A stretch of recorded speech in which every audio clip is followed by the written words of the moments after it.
बिस्मिल्लाहिर्रहमानिर्रहीम। अस्सलाम वालेकुम नाजरीन, आप देख रहे हैं प्रोग्राम हॉट सीट और मैं हूं हमजा भट्टी। नाजरीन, chief justice of Pakistan justice Yahya Afridi की जेर सदारत जुडिशियल कमीशन का पहला इजलास हुआ। जस्टिस अमीनुद्दीन खान की सरबराही में 7 रुकनी आईनी बेंच कायम करने का फैसला। जराये के मुताबिक आईनी बेंच का फैसला 7 और 5 के तनासुब से हुआ। Chief justice Yahya Afridi, justice Mansoor Ali Shah, justice Munib Akhtar, Omar Ayub और शिबली फराज ने मुखालफत की। बाकी मेंबरान ने हमायत में वोट दिया। जराये के मुताबिक आईनी बेंच के लिए पंजाब से जस्टिस अमीनुद्दीन, जस्टिस आयशा मलिक, जबकि सिंध से जस्टिस मोहम्मद अली मजहर और जस्टिस हसन अजहर रिजवी आईनी बेंच में शामिल। बलूचिस्तान से जस्टिस जमाल मंदोखेल और जस्टिस नईम अख्तर अफगान, खैबर पख्तूनख्वा से जस्टिस मुसरत हलाली आईनी बेंच का हिस्सा होंगे। दूसरी जानिब 26वीं आईनी तरमीम के खिलाफ केस फुल कोर्ट बेंच के लिए सुप्रीम कोर्ट के 2 सीनियर तरीन जजेस ने चीफ जस्टिस को खत लिख दिया।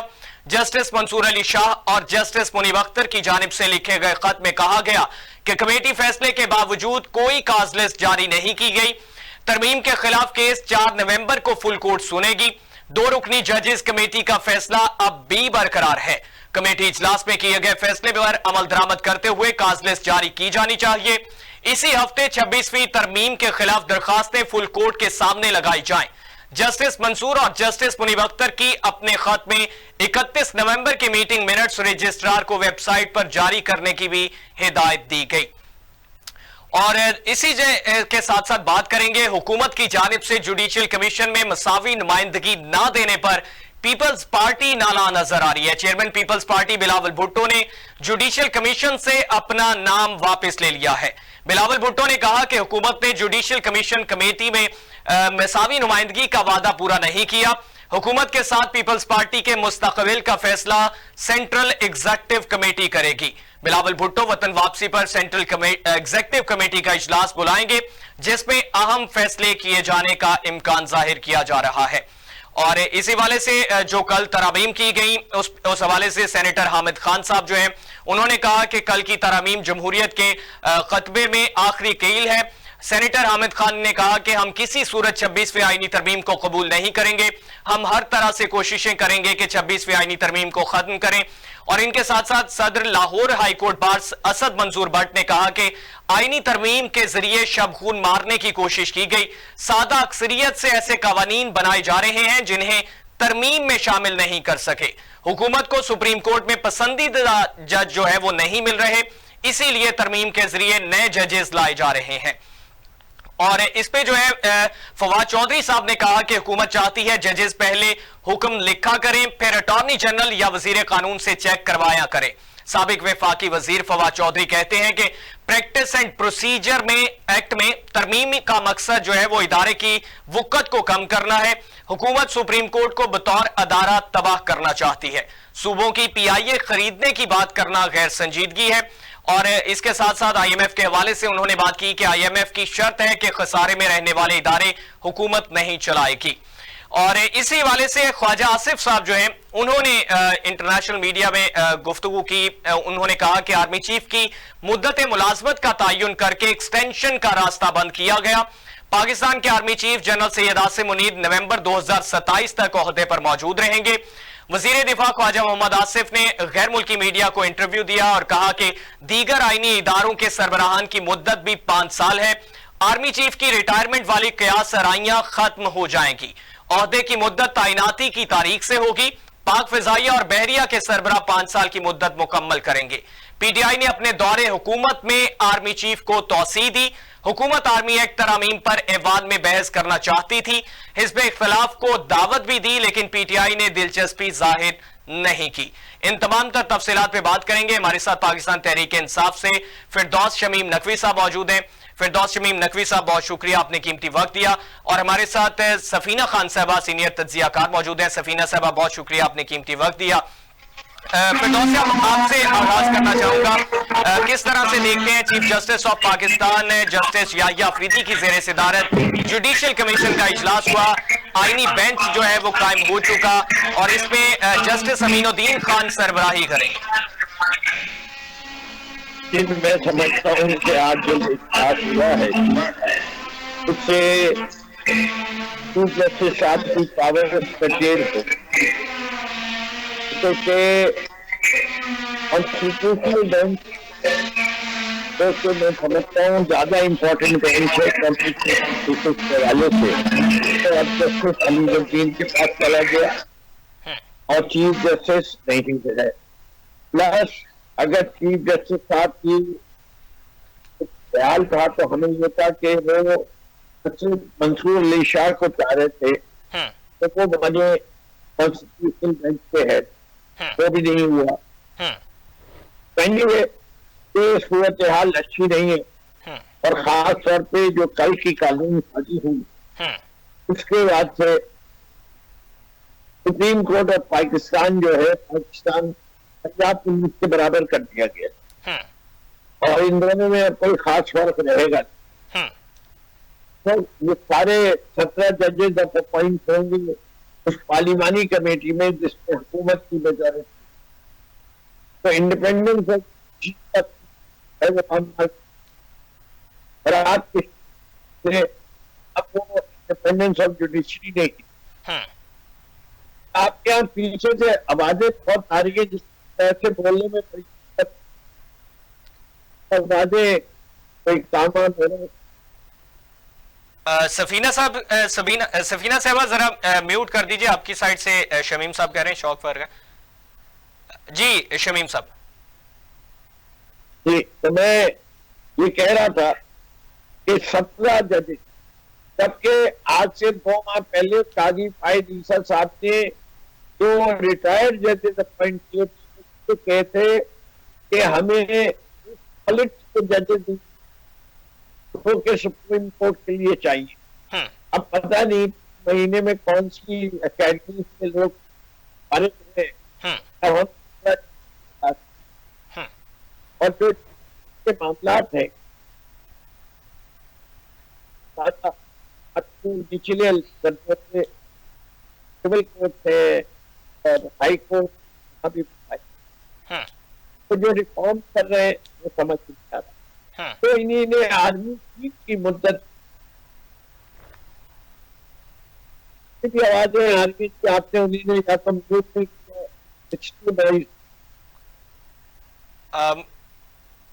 जी शमीम साहब मेरा ख्याल है सफीना साहबा ने म्यूट किया है। इतना शोर आ रहा है कि जैसे बोलना पड़ा। तो मैं आपसे ये कह रहा था जी कि यूनाइटेड स्टेट्स में 4 साल, बाकी जगह दुनिया के ममालिक में मैं आपको लिस्ट दे सकता हूं कि किस मुल्क के अंदर कितने लोग कहाँ हैं जिनके हैं। पाकिस्तान वो वाहिद मुल्क होगा जिसके यहाँ का टेन्योर 5 से 15 साल है। यूएसए 4 साल है, आपका इंडिया 2 से 3 साल है, जापान 2 से 3 साल है, इंडोनेशिया 2 से 3 साल है, ब्राजील 2 से 3 साल है, चाइना 3 से 4 साल है, नाइजीरिया 2 से 3 साल है, बांग्लादेश 3 साल है। ये कौन सी जरूरत थी जिसकी वजह से फौज डिमांड कर रही थी और जो ख्वाजा आसिफ साहब कह रहे तो इन्हें एक्सटेंशन का रास्ता रोक दिया। तो भाई उसमें तो कोई तर्कन है ही नहीं। आप अपॉइंट कर दे कि आर्मी चीफ जब तक हमारे हाफिज मुनीर साहब जिंदा है कोई और बनेगा, वो ज्यादा बेहतर अमेंडमेंट होती, उनके पर्पज को भी ज्यादा सूट करती। एक ही दफा मामला तय कर देते कि भाई हाफिज मुनीर जब तक जिंदा है हमें वही पसंद है। यही काम काजी फायद ईसा के साथ भी कर लेते कि जब तक काजी फायद ईसा जिंदा है हम चाहते हैं वो चीफ जस्टिस रहे। तो ये एक बिल्कुल एक खास सियासी जमात को दबाने के लिए किया जा रहा है। करे पाकिस्तान के अवाम बेवकूफ तो नहीं है, जुल्म का बदला वोट से याद रखे। जब इस अवाम का बदला आएगा तो फिर ये मुंह दिखाने के काबिल नहीं रहेंगे। अभी भी ये जुल्म सितम की बस्ती और जुल्मिस्तान से जब लोग निकलते हैं तो जालिम के साथ जो कुछ हो रहा है वो आपने सड़कों पे देखी है दुनिया भर की, चाहे वो लंदन हो, अमेरिका हो, स्पेन हो, फ्रांस हो, सब जगह जहां लोगों को आजादी राय है वो अपनी आजादी राय के जरिए बता रहे हैं कि ये शख्स, ये लोग कितने पसंदीदा है अपने मुल्कों में। अच्छा शमीम साहब, जिस तरह से ये सामने आ रही हैं चीजें और इसमें बिलावल भुट्टो जरदारी साहब जो हैं वो भी नाला नजर आ रहे हैं पाकिस्तान पीपल्स पार्टी, और उन्होंने अपना जुडिशियल कमीशन से नाम भी वापस ले लिया है। वो कह रहे हैं कि इसमें जुडिशियल कमीशन में मसावी नुमाइंदगी का वादा पाकिस्तान मुस्लिम लीग नवाज ने पूरा नहीं किया, तो इस वजह से उन्होंने नाम वापस लिया है। तो ये तो फूट पड़ती हुई नजर आ रही है पाकिस्तान पीपल्स पार्टी और हुकूमत वक्त में। पूरा कुश्ती है, पूरा कुश्ती है। फिर उनको कोई लॉलीपॉप और चाहिए होगी, वो हासिल कर लेंगे और फिर बैठ जाएंगे। पूरी मुल्क की आईन को पामाल करने के बाद वो थोड़ी सी नाराजगी दिखा रहे हैं, उनको कोई बेनिफिट चाहिए होगा जो अभी मिला नहीं है। अच्छा दूसरा शमीम साहब, इसमें ख्वाजा आसिफ साहब जो हैं उन्होंने जिक्र किया कि माजी में पाकिस्तान तहरीक इंसाफ ने आर्मी चीफ को तौसीह दी, तो इस पे क्या कहना चाहेंगे? कि मैं ये समझता हूं कि पाकिस्तान तहरीक इंसाफ ने गलती की थी, और इसके वक्त में मैं समझता हूँ एक इंस्टीट्यूशन में कभी भी एक्सटेंशन नहीं होनी चाहिए, किसी भी इंस्टीट्यूशन। इसलिए कि जब आप एक्सटेंशन देते हैं तो इसके ऊपर आप क्वालिटी ऑफ द इंस्टीट्यूशन और उसकी मैनेजमेंट टीम के ऊपर बड़े सवाल उठा देते हैं। पाकिस्तान की फौज जो है वो एक प्रोफेशनल आर्मी है, वहां बाकायदा एक सक्सेशन प्लानिंग है, वो तमाम लोग ट्रेन होते हैं। ऑब्वियसली इंडिविजुअल कैपेबिलिटीज बराबर नहीं हो सकती किसी की, लेकिन प्रोफेशनल कैपेबिलिटीज के लिहाज से सब एक दर्जे के ऊपर क्वालिफाई होते हैं तो वो अगले दर्जे के लिए मुंतखब किए जा सकते हैं, वरना नहीं किए जा सकते। The Lieutenant Generals have to have the qualifications to become the Chief of Army Staff. तो आपके इतने लेफ्टिनेंट जनरल्स होते हैं कि उसमें जो सबसे ब्रिलियंट होता है, जिसके अंदर लीडरशिप की सलाहियत ज्यादा होती है, आप उनमें से किसी को भी सेलेक्ट कर ले तो आपके आर्मी के प्रोफेशनल स्टैंडर्ड्स लोअर नहीं होने चाहिए। शमीम साहब, कहा यह जा रहा है उनकी जानिब से, ख्वाजा आसिफ साहब की जानिब से यह कहा गया कि हुकूमत आर्मी एक्ट तरमीम पर ऐवान में बहस करना चाहती थी, लेकिन हिज़्ब इख्तिलाफ को दावत भी दी तो पाकिस्तान तहरीक इंसाफ ने दिलचस्पी जाहिर नहीं की। देखिए, ये क्योंकि आज ही की बात है, मेरी बहुत से बात हुई है, ना उमर अयूब साहब से बात हुई है, ना शबली फराज साहब से। तो मैं समझता हूं कि आप जितनी मिनटों में आपने बिल कल पास किए, ये मुमकिन नहीं है कि उन्होंने ऐसा ऑफर दिया हो, और अगर उन्हें इतना ही तरीकेकार फॉलो करना था तो बिल्स को पास करने के लिए, एक्ट्स को पास करने के लिए एक मुरवज्जा तरीका है कि पहले बिल फ्लोर पे इंट्रोड्यूस होता है, फिर स्टैंडिंग कमेटी में जाता है डिस्कशन के लिए। हर पार्टी के पीछे उस पार्टी की एक सेंट्रल एग्जीक्यूटिव कमेटी होती है, जिसमें पार्टी के लोग अपना पार्टी का लाएअमल जाके पूछते हैं, उसके बाद वो बहस में हिस्सा ले सकते हैं। ये तो कोई बात नहीं हुई कि आपने अभी टेबल किया और आपने कहा आप अभी बोले, मैं क्यों बोले आपके कहने पे? हम अपनी कंसल्टेशन क्यों ना पूरी करें? अगर आप जमहूरियत पे यकीन रखते हैं, आप बिल्कुल स्टैंडिंग कमेटी में भेजिए, अगले 2 दिन 3 दिन वहां बहस रखिए, वहां से जब आएगा आप पास कर दीजिए। ये जो आपने 12 घंटे के अंदर 2 हाउस और सदर तीनों से पास करवाना होता है, तो कोई भी जमात हो, जिसने माजी में भी किया हो, पहले अब कर रही है, तो सब गलत है। अच्छा शमीम साहब, दूसरा इस हवाले से फवाद चौधरी साहब जो हैं पाकिस्तान तहरीक इंसाफ का हिस्सा भी रहे, अभी भी जो है वो झोंकते हुए नजर आते हैं कि वो पाकिस्तान तहरीक इंसाफ की जानिब जो है वो नजर आते हैं। उनके आप स्टेटमेंट उनकी देखें या उनके कोई ना कहीं तनकीद भी करते हैं कि मौजूदा क़यादत जो है वो बानी पीटीआई के लिए कुछ नहीं कर रही, लेकिन वो कहते हैं कि ये प्रैक्टिस एंड प्रोसीजर एक्ट जो तरमीम का मकसद है, इदारे को वक़्त उसकी कम करना है, और उन्होंने कहा कि हुकूमत सुप्रीम कोर्ट को बतौर इदारा तबाह करना चाहती है।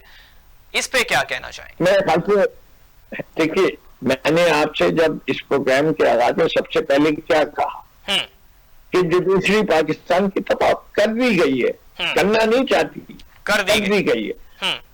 वो जुडिशरी का देखिए, हम हमेशा कहते हैं हर मुल्क के लिए 3 पिलर जरूरी होते हैं। the judiciary, the executive and the legislature. Judiciary का कद जो है, जो पिलर है, उसको तोड़ फोड़ दिया गया है। जुडिशरी अब इंडिपेंडेंट नहीं रही, it has become a part of the executive और लेजिस्लेचर, दोनों के बराबर नहीं है अब जुडिशरी, उसका कद आधा कर दिया गया। शमीम साहब, और हमारे यहाँ पहले एक और चीज है जिसका कोई कद नहीं है, उसका कद सबसे ज्यादा बड़ा है। न लेजिस्लेचर का उतना कद है, न एग्जीक्यूटिव का है। एक डिफेंस सेक्रेटरी के नीचे एक हदर साहब कहलाते हैं चीफ ऑफ आर्मी स्टाफ, जो कि असूली तौर पे ऊपर डिफेंस मिनिस्टर, उसके नीचे डिफेंस सेक्रेटरी और उसके नीचे chief of army staff. Pakistan में सबसे बड़ा कद और सबसे मजबूत पिलर जो है वो चीफ ऑफ आर्मी स्टाफ है। शमीम साहब, यही हकीकत है। ये ठीक है, यही हकीकत है। शमीम साहब, बुशरा बीबी साहबा जो हैं वो आबदीदा भी हुई, लास्ट पेशी पे वो मौजूद थी। उन्होंने बिलखुसूस उसमें पॉइंट आउट किया अपने वकला को भी और दीगर वकला को भी। बानी पीटीआई के हवाले से उन्होंने बात की कि क्या वो इंसान नहीं है जो जेल में बैठा शख्स है। उसके लिए उनके जो अल्फाज थे उनमें जो है वो आबदीदगी भी जाहिर हुई और वहां पे कोई शिकवा भी नजर आया कि मौजूदा क़यादत जो है उस तरह से एफर्ट नहीं कर पा रही जिस तरह से एक्सपेक्ट की जा रही है। देखिए, मैं उनके शिक्के के साथ बिल्कुल एग्री करता हूं। Will we achieve our effort results जो हमें चाहिए, इसके माने हमारी एफर्ट में कोई न कोई कोताही है। अगर देखिए, मेरी जितनी भी पाकिस्तानियों से बात हुई जिन्होंने इंतजार पंसोटा की तस्वीर देखी है, उन्हें पढ़ के सबसे पहले शिकवा मुझसे यही किया है कि यार तुम लोग एज अ पार्टी तुम लोग क्या कर रहे हो इसके लिए। वो तो हमारे एक पार्टी के, हमारी कोर कमेटी के मेंबर हैं और ये हमारे बानी हैं। जब आप भी सुनेंगे कि उनको कितने दिन बिजली के बगैर रखा गया, ये तो खान साहब खुद कह चुके हैं, बड़ी अदालत में कह चुके, सबके सामने कह चुके। कितने दिन उन्हें एक्सरसाइज की साइकिल ले ली गई। अक्सर एक आदमी जिसको गोली लगे हुए आज 2 साल हो गए, जिसकी FIR नहीं काटी गई, जिसके मुल्जमान को आज तक पकड़ा नहीं गया, किसी को सजा नहीं गई, जो इस मुल्क का एक नेशनल हीरो है इर्रिस्पेक्टिव के वो प्राइम मिनिस्टर था या नहीं था। वर्ल्ड कप उसने जिताया। शौकत खानम अस्पताल दुनिया की वो वाहिद शानदार मिसाल है जो अभी तक किसी और ने नहीं कर सका। ये 2 बुनियादों के ऊपर, और तीसरी ये कि 2 पार्टी सिस्टम को तोड़ के एक आदमी ने 3rd पार्टी को सियासत में पाकिस्तान की ले आया और सबसे बड़ी सियासी जमात बना। ये वो अचीवमेंट्स है इमरान खान के, और इसके अलावा और भी है। क्लाइमेट के लिए बिलियन ट्री सुनामी भी एक बहुत बड़ा अचीवमेंट है।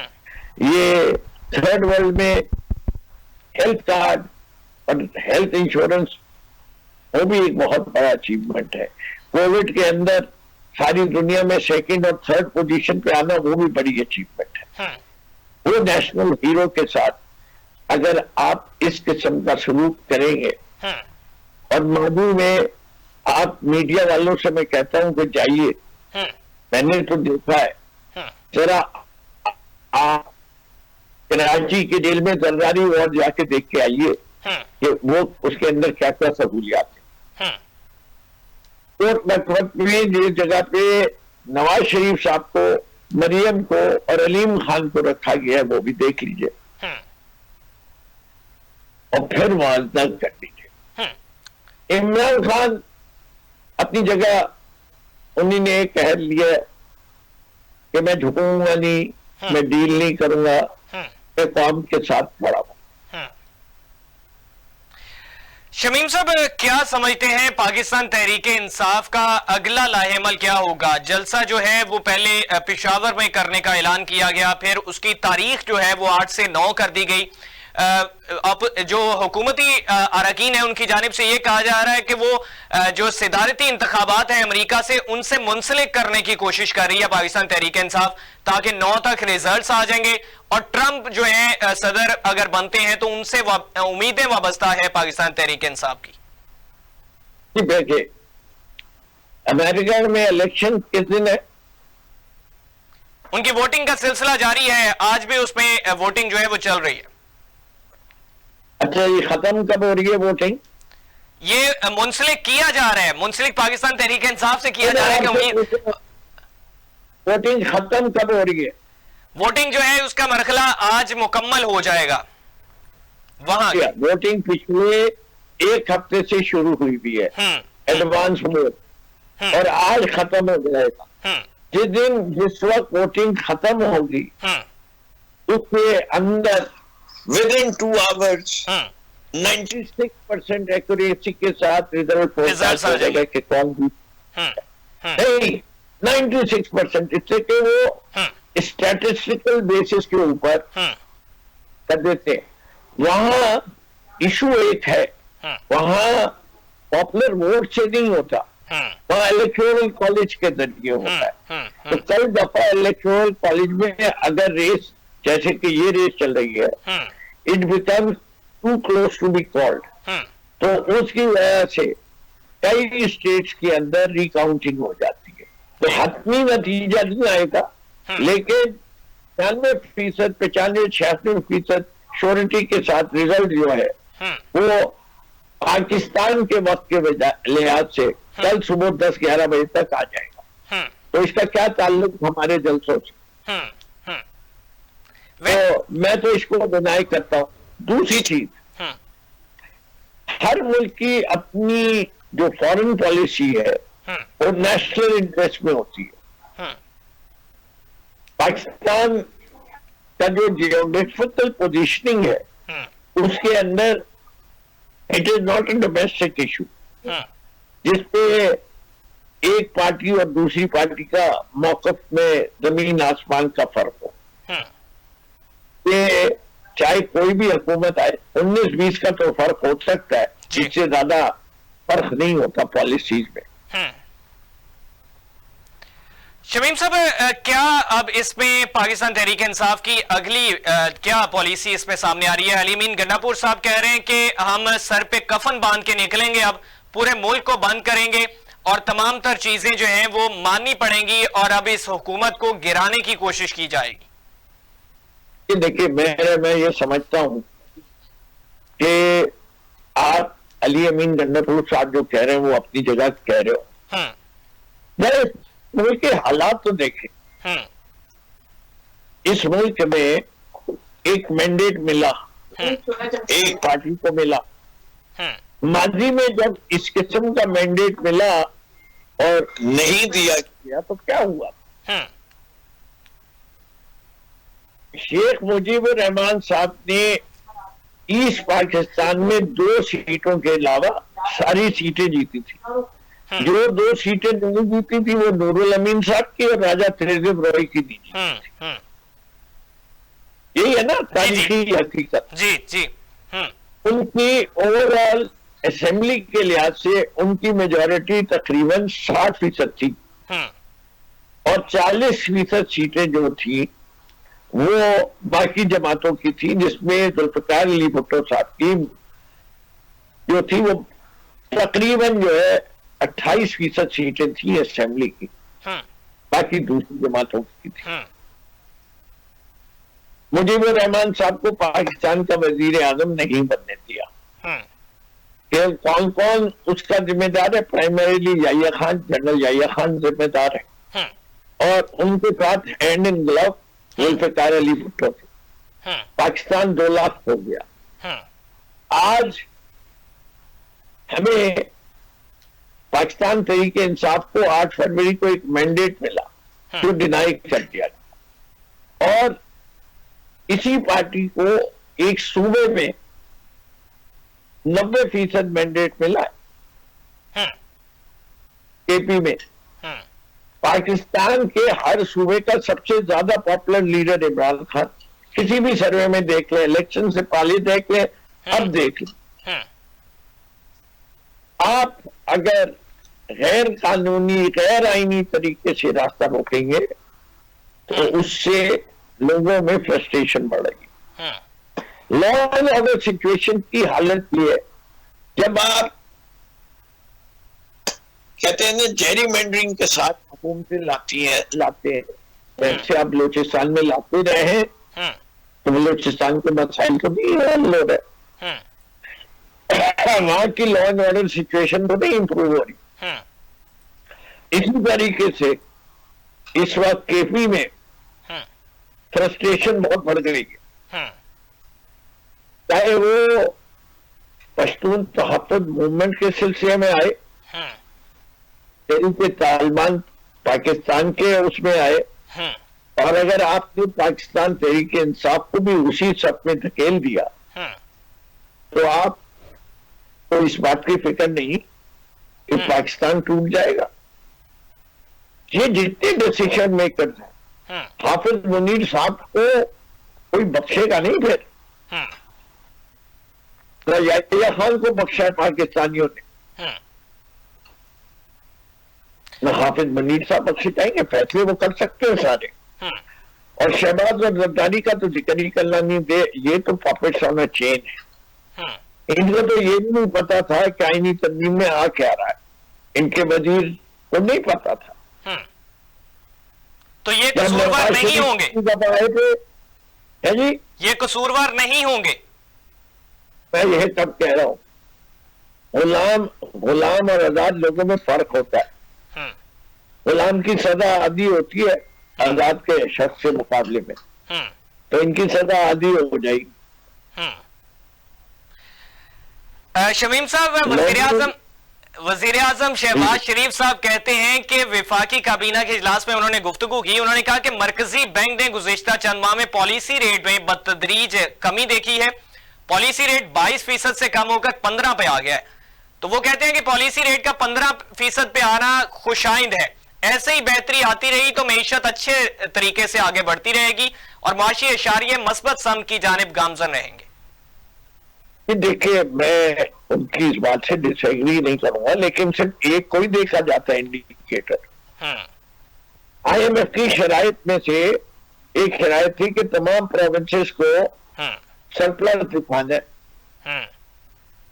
उनकी भतीजी की हुकूमत है, जिस सूबे ने 170 बिलियन रुपए को सरप्लस दिखाना था, उसने उतना ही डेफिसिट दिखा दिया, यानी 340 बिलियन का फर्क आ गया, सरप्लस के बजाय उतना डेफिसिट। तो ये अच्छा इंडिकेटर है, बुरा इंडिकेटर है? पता है, गुर्बत में लोगों की बढ़ गई, ये अच्छा इंडिकेटर है या बुरा है? अभी पिछले हफ्ते तकरीबन तमाम अखबारों ने इदारिये लिखे, पाकिस्तान से उसकी स्किल मैन पावर दूसरे मुल्कों में जा रही है। जी, सच कह रहा हूँ ना? जी जी जी। मेरी इत्तला नहीं है। तो अगर पाकिस्तान के माशी हालात इतने अच्छे हो रहे तो ये ह्यूमन राइट्स का रिकॉर्ड इफेक्ट, तो ये लोग कहाँ क्यों जा रहे हैं भाई बाहर? पाकिस्तान के अंदर पावर कंजम्पशन कम हो गई, तो ये अच्छा इंडिकेटर है, बुरा इंडिकेटर है?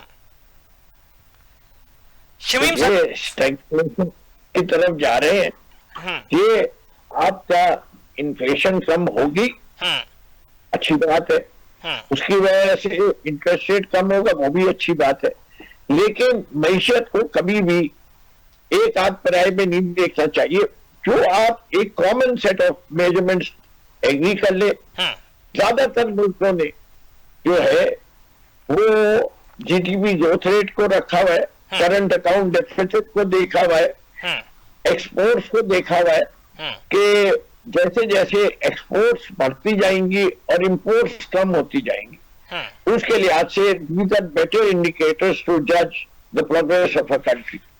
ऑलराइट शमीम साहब, आखिर में दो चीजें आपसे जानना चाहूंगा। एक तो ये कि बानी तहरीक इंसाफ उन्होंने मुलाकात के लिए तहरीर जो है वो लिख के दी, जिसमें नाम भी मेंशन किए गए, दस्तखत किए, लेकिन उनको मुलाकात का मौका नहीं मिला, जिसमें उमर अयूब साहब थे, शिबली फराज साहब, असद कैसर साहब और 6 लोग और थे।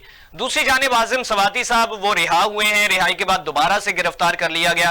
तो ये चीजें तो इसी तरीके से चल रही हैं अभी भी पाकिस्तान तहरीक इंसाफ के साथ। तो अब क्या करेंगे, वेट करेंगे मामला बेहतर होने का, या फिर ये इसी तरह से जो है वो जिद्दोजहद जारी रखी जाएगी? देखिए, पहली चीज तो ये है कि हमारी जमात को ये फैसला करना है कि हमने कब तक बर्दाश्त करना है। हमने इलेक्शन तक के लिए कहा था कि हम कोई लड़ाई झगड़ा नहीं करेंगे, बिकॉज हमारे लिहाज से वो डेट थी पिछले साल की 17 नवंबर।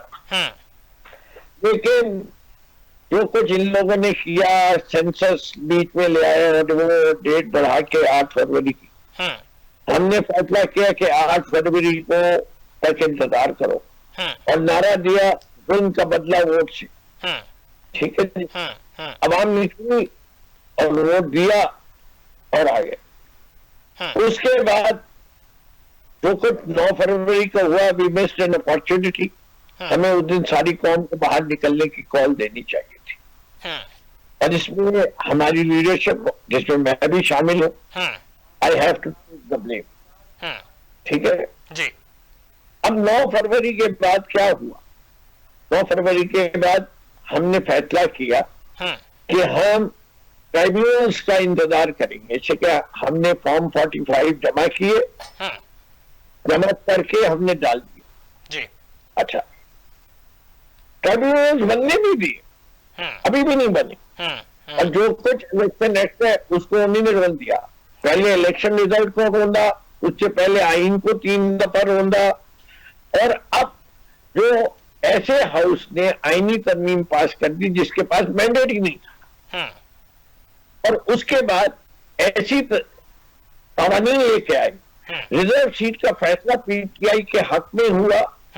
उन्हीं ने फैसला कर दिया कि जी 2017 के एक्ट को तब्दील कर दिया और उस वक्त से लागू होगा। उसके बाद फिर सुप्रीम कोर्ट ने वजाहत दी कि नहीं, ये स्टेटस में तब्दील नहीं की जा सकती। आज इलेक्शन कमीशन ने रिजर्व सीट नहीं दी। जिस मुल्क में आइन ना हो, कानून ना हो, सुनवाई ना हो, वो सिर्फ एक ही चीज की तरफ जा रहा है कि जो लोग हैं वो वक्त की हुकूमत के खिलाफ बगावत करते हैं। शमीम साहब, आखिर में आपसे ये जानना चाहूंगा, जिस तरह से आपने भी तज़किरा किया कि हमारी लीडरशिप जो है जिसमें आप भी उसमें शामिल हैं, तो आपको उसके लिए कॉल देनी चाहिए थी जो इलेक्शन के बाद मामलात हुए। अब भी अगर इसमें ताखीर सामने आ रही है, अब भी अगर इसमें कोई कोताहियां सामने आ रही हैं, तो ये बेसिकली कहां पे लूप होल है जिसकी वजह से अभी पाकिस्तान तहरीक इंसाफ जो है वो मुतहद होके अपनी डायरेक्शन जो है, अपनी समझ जो है वो नहीं डिक्लेयर कर पा रही कि अब हम ये करने जा रहे हैं? देखिए, हम बहुत सारी चीजें करने जा रहे हैं। हमारे नजदीक सबसे अहम चीज क्या है? इंसानों की जिंदगी। हम नहीं चाहते कि हमारे वर्कर का खून नाहक बहे, इसलिए हम हर वो कोशिश करेंगे जिससे ये काम ना हो। अलबत्ता हमने अपना शो पे स्ट्रेंथ करना है। तो ये कहते थे ना कि मुजाहरे करो तो केपी में करो जी। हम सारे मुजाहरे अब केपी में करेंगे। सारे मुजाहरे अब केपी में होंगे। ये देखिएगा, ये पंजाब से नहीं आने देंगे, सिंध से नहीं आने देंगे हमारे लोगों को। तो फिर भी रास्ता रोकेंगे। हम हर वो चीज करके दिखाएंगे इस कौम को कि हम नहीं चाहते कि इस मुल्क में खून बहाया जाए, और ये वो हर काम करेंगे जिससे ये समझते हैं कि हमारे इक़्तिदार को तक़वियत मिले। जब सारे रास्ते रोक दिए जाएंगे तो फिर एक ही रास्ता होगा, वह है हक का रास्ता। फिर उसमें ये नहीं देखा जाता है कि जब आप हक के लिए लड़ते हैं तो ये नहीं देखते कि यजीद की फतह होगी या किसी और की फतह होगी। ठीक है शमीम साहब, आखिरी सवाल आपका जो है वो आखिरी करते करते मजीद जो है वो सवाल ज़हन में आ जाता है। आखिर में आपसे ये जानना चाहूंगा कि कहा यह जा रहा है, खबरें ये सामने आ रही हैं कि बानी तहरीक इंसाफ इस महीने में या अगले महीने के मिड तक किसी ना किसी मामला सॉर्ट आउट करके डील करके बाहर निकलते हुए नजर आ रहे हैं। तो ऐसी कोई तस्दीक या तरदीद आपके पास हो तो आप उस पर कहना चाहें। मैं इसकी तरदीद कुल्ली तौर पे कर सकता हूँ। देखिए मिसाल ले लीजिए, खुशरा बीबी जो है वो डील के जरिए बाहर आए। आज आए हुए दिन हो गए ना, मुझे डील बता दीजिए हमने क्या की कि ये फायदा हमने हुकूमत को दिया जिसकी बुनियाद पे हुकूमत ने खुशरा बीबी को रिहा कर दिया। तो ये बता दीजिए कि ये आपने कह दिया। इसी तरीके से इमरान खान साहब क्या डील करेंगे? इमरान साहब बाहर नहीं जाना चाह रहे, तो ये डील कर लेते कि जी ठीक है आप मुझे छोड़ दीजिए, मैं मुल्क छोड़ दूंगा, तो डील हो गई। यानी या नवाज शरीफ बन जाइए, डील करिए, सऊदी अरेबिया चले जाइए, डील चाहिए तो प्लेटलेट्स के बजाय डिनर सेट ले लीजिए। ठीक है ना। इमरान खान तो कहता है मैं अपनी इसी जगह खुश हूं, नहीं जाऊंगा बाहर। तो किस चीज की डील कर रहे हैं? हुकूमत का एक मिनट सुन ली। इस वक्त तक खान साहब को 5 अगस्त से लेके आज की तारीख तक 14 माह तकरीबन हो गए। 14 माह में हर केस में जो उन पे हुआ है सब में उनको बेल मिल गई। तो उनको अंदर होना चाहिए या बाहर? आप बताइए, इस वक्त वो किस केस में अंदर है? एक नए केस में। जब वो बाहर निकलने लगते हैं तो एक नया केस, तो उसके अंदर डील है या ये सफाइयत है, फाशिज्म है, ये जुल्म है, ये इंसाफ का जनाजा है कि वही केस तोशा खाना का जो पहले हो चुका है अब नए तरीके से डाल दो, दोबारा से बन गया। तो इसके मतलब ये अगर अदालतें जरा भी सही काम कर रही हैं तो दोबारा बेल देती। जब बेल मिल जाएगी इमरान खान को हर चीज में, तो उनको जेल में रखना जायज है? नहीं, फिर तो डेफिनेटली जब आप बेल मिल जाएगी तमाम तर केसेस में फिर उनकी रिहाई जो है वो मुमकिन हो सकती है, जमानत पे वो आ सकते हैं। आप हुकूमत को 1.5 साल में अभी तक उनके जितने केसेस करने थे वो पूरे नहीं हुए। अगर वो पूरे हो गए तो फिर उनको और केसेस नहीं करने चाहिए, और अगर बाकी सारे केसेस में बेल दे दी गई है तो खान साहब को रिहा करना चाहिए। ठीक है, बहुत शुक्रिया। फिरदौस शमीम नकवी साहब पाकिस्तान तहरीक इंसाफ से हमारे साथ मौजूद थे, और उनकी जानिब से ये जो है वो ब्रेकिंग न्यूज ये भी दी गई कि अब तमाम तर पावर शो जो है वो केपी में किए जाएंगे। पाकिस्तान तहरीक इंसाफ खैबर पख्तूनख्वा में अपने तमाम तर जलसे धरने अब खैबर पख्तूनख्वा में करेगी। पावर शो उन्होंने कहा कि हुकूमत वक्त कहती थी कि ये तमाम तर जलसे जुलूस पावर शो जो है वो खैबर पख्तूनख्वा में जाके करें, तो उन्होंने कहा कि अब पाकिस्तान तहरीक इंसाफ अपनी ये जिद्दोजहद जारी रखेगी। अलबत्ता ये तमाम जो जलसे जुलूस जो हैं वो खैबर पख्तूनख्वा में किए जाएंगे। दूसरी जानिब उनकी जानिब से ये कहा गया कि खान साहब जो है उनपे तमाम तर केसेस उनमें बेल उनकी हो चुकी, तो एक केस जो है तोशा खाना उसको नए रंग से दोबारा से उन पे डाल दिया गया। तो अगर उसमें भी अदालतें जो है वो इंसाफ फराहम करें तो उनमें उनकी बेल हो जाए तो फिर उनको किस जवाब से जेल में रखा जा सकता है। उन्होंने कहा कि हम पाकिस्तान तहरीक इंसाफ अवाम के बारे में सोचते हैं, हम नहीं चाहते कि पाकिस्तान के अवाम जो है उनका लहू बहे। उन्होंने कहा कि हम नहीं चाहते कि हमारे कारकुनान जो है वो जख्मी हो या हमारे कारकुनान जो है वो नुकसान उठाएं। हम तमाम हिकमत अमली इस तरह से तय करना चाहते हैं कि पुरअमन तरीके से हम तमाम तर मामलात सामने रखें अपने एहतजाज रिकॉर्ड करवाएं, अपनी सियासी सरगर्मियां जो हैं वो उनको जारी रखें। दूसरा, उनकी जानिब से कहा गया कि ये जो भी इसमें ख्वाजा आसिफ साहब ने बात की, इसमें उन्होंने कहा कि अगर पाकिस्तान तहरीक इंसाफ को इसमें इनवाइट किया जाता तो डेफिनेटली ये चंद मिनटों में ये तरामीम ना की जाती। उन्होंने कहा कि हम अपना एहतजाजी सिलसिला जारी रखेंगे। फिर उन्होंने ये भी एडमिट किया कि पाकिस्तान तहरीक इंसाफ की क़यादत जो है, जिसमें मैं भी शामिल हूं, हमने कोताहियां की हैं। हमें उस वक्त भी लोगों को बाहर निकलने की कॉल देनी चाहिए थी जब इलेक्शन नताइज जो हैं वो तब्दील किए गए। उनकी जानिब से कहा गया कि अभी भी जो है वो लाएमल तय किया जा रहा है और उसके मुताबिक हम तमाम स्ट्रेटेजी लेके चलेंगे, लेकिन हम मुल्क और कौम के मफाद में बात करते हैं। हम मुल्क और कौम को मद्देनजर रखेंगे, इस बिना पर हम अपनी सियासी जिद्दोजहद जारी रखेंगे। नाज़रीन, आज के लिए इतना ही। अपने मेजबान हमजा भट्टी को इजाजत दीजिए। अल्लाह ने के बाद।